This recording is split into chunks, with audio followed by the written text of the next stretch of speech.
But in all honesty, I think that here's another problem, is that people have to really recognize that there are some things that the United States of America says, a lot of things the United States of America says that are good and true. It's just sometimes I don't think that the United States at this point in time are the right ones to be saying it. For example, the issue of the nuclear problem, North Korea or Iran. Whilst what they're saying may be true, and it's important, I think I'm completely against nuclear weapons, the United States of America just simply is not the country to say it, because they're the only ones in the world who've ever used them to kill people. And the Enola Gay isn't remembered just because of its odd-sounding name as the plane that dropped 2 bombs in Hiroshima and Nagasaki. So I think that that's one of those things. In the same, I've made the analogy there, is that President Bush, therefore, perhaps he might be saying some things that are correct. It's just he's not the man to say it, because his credibility is lost. Because, for want of a better term, he seems to have lost his marbles, as we would say in Britain. It means that he seems to have lost all sense of reality, and therefore what he's telling the rest of the world to do just seems completely hypocritical. To talk about democracy around the world, to say that we have now established democracy in Iraq, would only be believed by people who don't know the reality of the rest of the Middle East. Because the democratic processes I mentioned to you that took place in Algeria, or in Palestine, or even in Iran, as I said, are much more democratic than America's allies, Saudi Arabia and Kuwait and other places, where they don't talk about democracy. So I think that's just a fallacy that has to be exposed for what it is.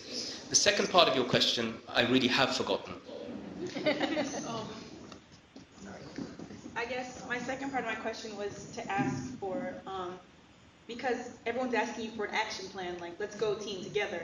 And it's hard for you to create that because we don't know, I think you have to extrapolate upon what it's like in the United States. My question would be, realizing that a country tries to promote and sit from a platform of Judeo-Christian sensibilities but doesn't actualize them, how can you tack on torture, which is really against whatever the United States chooses to report as a primary issue, is my question, basically. But again, I'm asking you to guess about the culture here. So I don't know if that's fair, sorry. It would be an educated guess. As I said, I was held by the US for 3 years. They came to me, I didn't go to them. But I think that in relation to what you're talking about is that the Judeo-Christian tradition of not practicing torture is not really true. If you read the Old Testament, at least, it's full of all sorts of barbaric stories of torture and so forth, not to say that they haven't been contextualized through commentary and so forth. Indeed, also there is in Islamic history and in Islamic text, people have used all sorts of arguments, decontextualized sometimes, and sometimes completely correct in relation to defending against occupation and oppression. I've also heard, and when I was in Guantanamo Bay, a great number of the guards who used to come along were practicing Christians.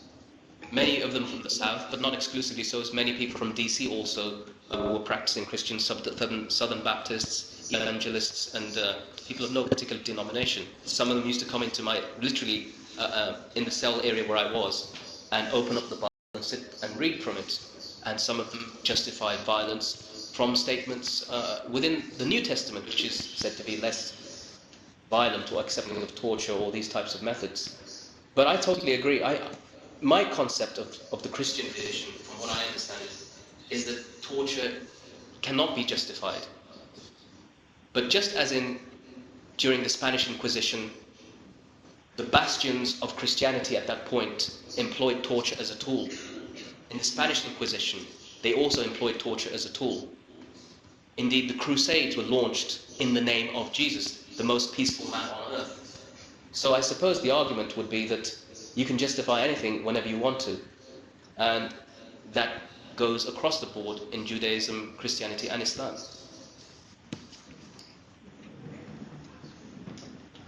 Perhaps just a couple more questions. I see Marty and I see Christina.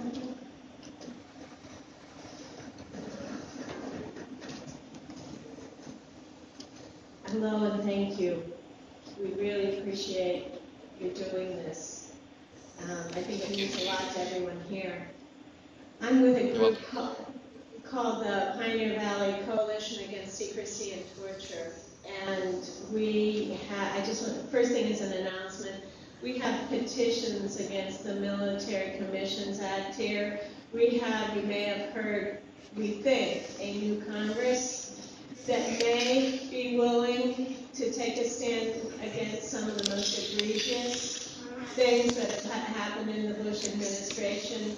We hope, although we don't believe truly, that without the help of the rest of us who are not in power, that they will do what should be done. But anyway, if people would please sign the Repeal the Military Commissions Act petition, which put into law that which George Bush was doing without law, which was indefinite detention, torture, and all the additional things that you suffered.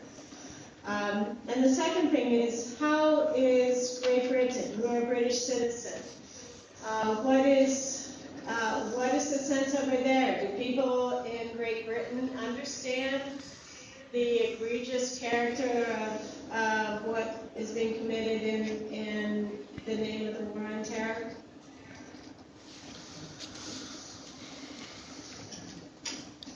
I think the situation in Great Britain is changing on a daily basis because of the atmosphere of fear that's been created, and it's almost a battle of attrition, in that one tries to campaign and explain and speak in public arenas as much as is possible up and down the country, which is what I do, and I speak to packed out full audiences of people who want to understand. So that gives me great hope, not because they're interested in my story, but it gives me hope that these people are at least willing to listen to somebody who's accused of being involved in terrorism and can perhaps give an idea of the other side of the story. And that's the positive side, but the negative side, I think, seems to be that continually there are plots, we're being told, are being hatched and discovered by the intelligence service in this country, which is creating an atmosphere of more antipathy towards people of my culture or religion, which is Islam. And that includes now the demonization of the veil of Muslim women. It includes the arguments of whether Islam and the Western Judeo-Christian tradition are diametrically opposed or not. It also argues, or people have come out and said, that Muslims in fact should no longer be allowed to come to this country and things like that. So there is a very right-wing tendency that seems to be pushed around. It has, however, had an odd effect, and that is it's brought people from very different communities and backgrounds together with the Muslim community also, in trying to understand, alleviate and preempt people committing acts of terrorism, but also the demonization of the community that we're part of. It's this type of movement that I've seen now that has crossed boundaries of race, creed and religion that's given me a lot of hope. I don't know how it is in the United States at the moment, but here, although the demonizing process is in full swing, it's still, I think, the balance is slightly in our favor in that we're able to reach out to people who, at least once they've listened to what we have to say, can recognize that we're reasonable people and we want the same things in life. We want security, we want freedom, we want to be able to live peacefully, and we're not all marauding, violent killers as people would have us believe.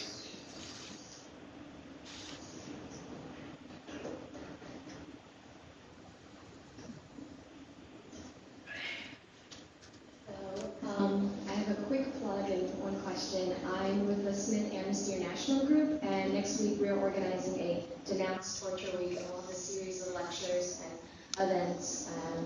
I encourage everyone to come. We have flyers outside. And my question is, you spoke of a loss of reality and a loss of a sense of common sense in the United States, and I was wondering what you believed is motivating this. And leading to justification of unjustifiable acts of torture. Thank you. I think the dehumanization process that I spoke of earlier is definitely an important factor in this. It would be much harder, in all honesty, I think, for them to torture people who were Caucasian, for example, and were not dressed in orange, who spoke regular American English, whatever that is. And generally, it would be difficult if you can imagine people like yourselves being transported into Bagram. Would it be easy, in the way that you look now and appear, for them to torture you? I would argue probably not. Not as easy as it is for the detainees. I forgot what I was going to say. What was the question again? I'm sorry. I just lost my train of thought completely. Sorry, that was a complete blank. It was like in an exam when you... What is motivating the loss of common sense in America and perhaps in your own country that is leading to justification of unjustifiable acts of torture? Oh, yes. I think, as I said before, that ignorance breeds hatred. And my experience, and please forgive me, of a lot of people, including intelligence officers and interrogators, just seem to be completely oblivious of the intricacies of the details in the Middle East, or differentiating, for example, between even languages. Y'all speak the same language because, as far as they were concerned, Pashto and Farsi and Arabic are all written, for example, in the same script. Therefore, they must be all the same languages. Or that if somebody speaks a little bit of English, therefore he's lying, and in fact he's a full English speaker and he's just pretending. So there are all these sorts of things that I came across and encountered. And I'll give you one example. There was a detainee that was once brought in, an Afghan villager, with a swastika tattooed on his forearm. Now, the response, remember this is an Afghan villager who's never left his village, let alone the country.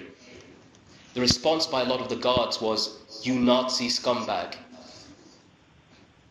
And for them, I suppose, the swastika is a symbol of the Nazis and the Aryan nation, or the Brotherhood, or whatever you have over there. But the reality is that this symbol originates from that region. That's where Hitler took it from. It's a symbol that was of the Aryan people. The national Afghanistan airlines are called Ariana. The word Iran comes from Aryan, and it was intrinsic to the people of that region. So it's unsurprising. It's a symbol that's being used for generations, for millennia, in fact. To explain this to one of the soldiers, I had to say that, look, I think this guy knows as much about Hitler as he does about Bonnie Prince Charlie. To which he said, "Who?"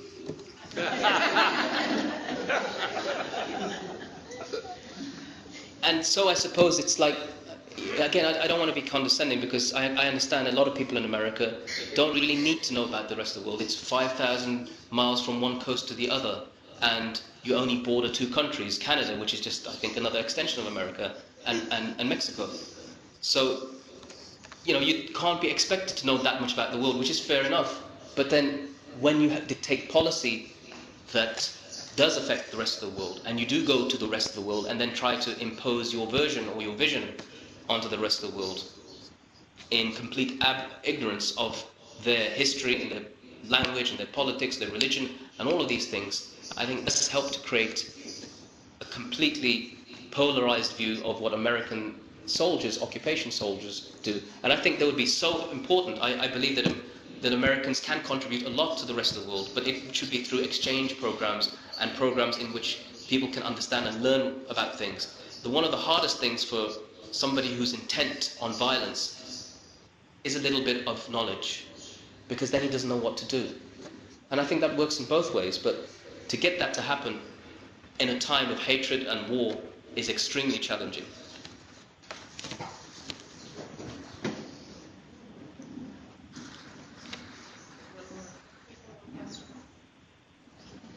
Maybe a quick one? Yeah.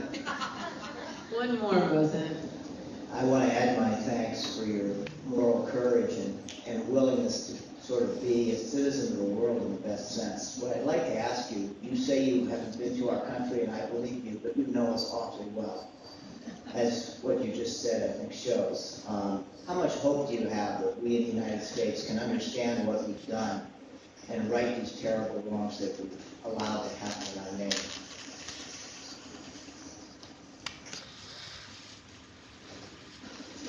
The other day, my wife, who's Palestinian, and I suppose could have some reason to really not like the United States of America, even before my incarceration, she said, I remember a time when everybody loved the United States. She spent time in the US. Her brother, I think, was born in Arizona or something, as a child.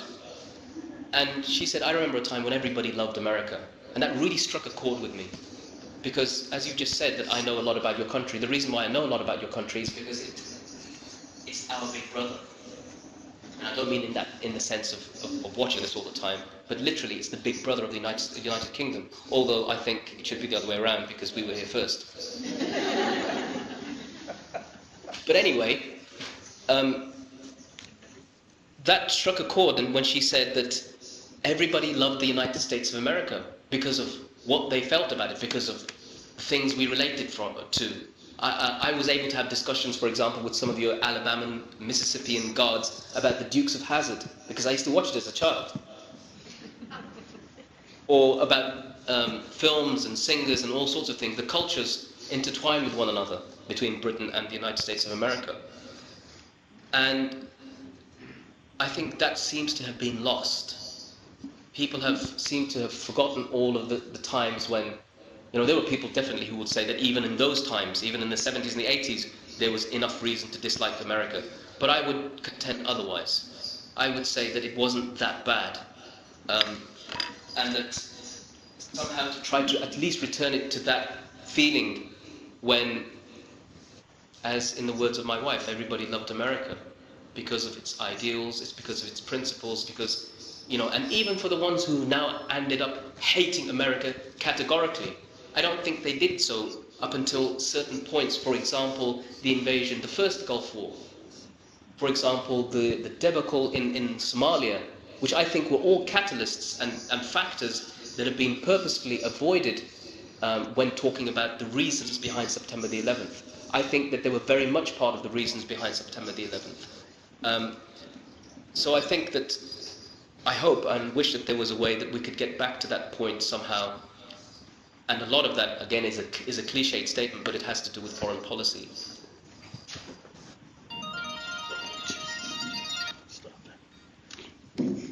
Moazzam, on behalf of everybody in this auditorium, I really want to thank you for taking time to be with us this afternoon and being so patient in answering all our questions.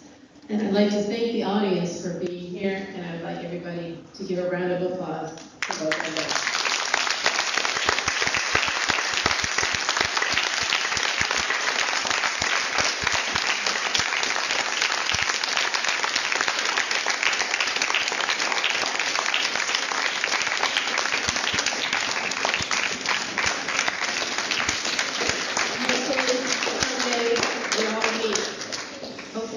Our country someday. We are working very hard to change the policies here. Thanks, everybody.